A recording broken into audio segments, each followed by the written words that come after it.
আসসালামু আলাইকুম রহমতুল্লাহি আবারাকাতু। আমরা চলে এলাম ইসলামের ইতিহাস ও সংস্কৃতি দ্বিতীয় পত্রের ফাইনাল সাজেশন নিয়ে। তো তোমরা যারা কলেজে পড়াশোনা করছো এবং ইসলামের ইতিহাস দ্বিতীয় পত্র অর্থাৎ এই সম্পর্কে যাদের একটা ভুল কনসেপ্ট আছে, যে বুঝতে পারো না যে কোন টপিক পড়া উচিত, কোন টপিক পড়লে বেটার হবে, তো তাদের জন্য আজকের এই ভিডিওটি। তো ভিডিওটি ভালো করে দেখবা, ইনশাল্লাহ কোনো সমস্যা থাকবে না। সো ক নাম্বার, এক নাম্বার আমি তোমাদেরকে 7টা টপিক বলবো আজকে। যে 7টা টপিক তুমি একটা খাতা কলমে সুন্দর করে লিখে রাখতে পারো, অর্থাৎ খাতার মধ্যে কলম দিয়ে লিখে রাখতে পারো, যাতে করে এই টপিকগুলো এখন পড়তে পারো। সো এক নাম্বার বলে দিচ্ছি। এক নাম্বার, মোহাম্মদ বিন কাসিমের সিন্ধু এবং সুলতান বিজয়, এবং মোহাম্মদ বিন কাসিমের সিন্ধু এবং কি বিজয়, সুলতান বিজয় এবং মোহাম্মদ ঘুরি সম্পর্কে জানতে হবে ভাই।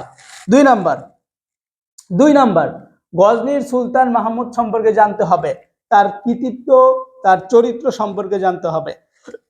3 নাম্বার ভাষা আন্দোলন সম্পর্কে জানতে হবে, ভাষা আন্দোলন হয় কবে, ভাষা আন্দোলনের সূচনা হয়েছিল কবে, ভাষা আন্দোলনের প্রেক্ষাপট সবকিছু জানতে হবে। দেন 1954 সালে যে যুক্তফ্রন্ট ভিত্তিক নির্বাচন হয়েছিল সেইটা সম্পর্কে জানতে হবে। তারপর 6 দফা এবং তার গুরুত্ব জানতে হবে। দেন 6 নাম্বার 7ই মার্চের ভাষণ এবং মুক্তিযুদ্ধ সম্পর্কে জানতে হবে। 7 নাম্বার 1970 সালের সাধারণ নির্বাচন সম্পর্কে জানতে হবে।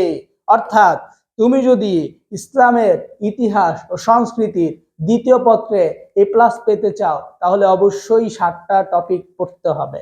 আর এই 7টা টপিকের মধ্যে যদি তুমি চাও যে ভাই আমাকে যদি আপনি জ্ঞানমূলকগুলো বলে দিতেন, অনুধাবনগুলো বলে দিতেন, MCQ বলে দিতেন, CQ বলে দিতেন, অথবা আপনাদের কাছে কি কোনো এমন শীট আছে যে শীটটার মধ্যে আপনারা সুন্দর করে A to Z সাজিয়ে রেখেছেন, জাস্ট আমরা এটা পড়লেই হবে, জি ভাই আছে, এরকম একটা শীট আমরা বানাইছি। তুমি যদি চাও এই শীটটা নিতে পারো, এটা হচ্ছে PDF শীট। কি শীট? PDF শীট, হোয়াটসঅ্যাপে দেই আমরা। সো এই শীটটা নিতে পারবা, মূল্য 140 টাকা। এই শীটের মধ্যে জ্ঞানমূলক, অনুধাবন, সৃজনশীল, MCQ সবই আছে।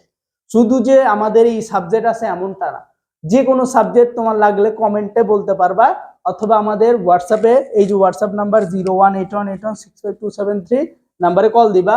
কল দিয়ে হোয়াটসঅ্যাপে কল দিয়ে জিজ্ঞেস করলেই হবে যে ভাই আপনাদের কাছে কি কি সাবজেক্ট আছে, আমি নিতে চাই। তখন আমরা তোমাদেরকে সাবজেক্টটি দিয়ে দিব, ঠিক আছে? তো যারা নিতে চাচ্ছ নিতে পারো এবং টপিকগুলো পড়ো, এনাফ। ইনশাআল্লাহ অনেক ভালো করতে পারবা। আসসালামু আলাইকুম ওয়া রাহমাতুল্লাহি ওয়া বারাকাতুহু।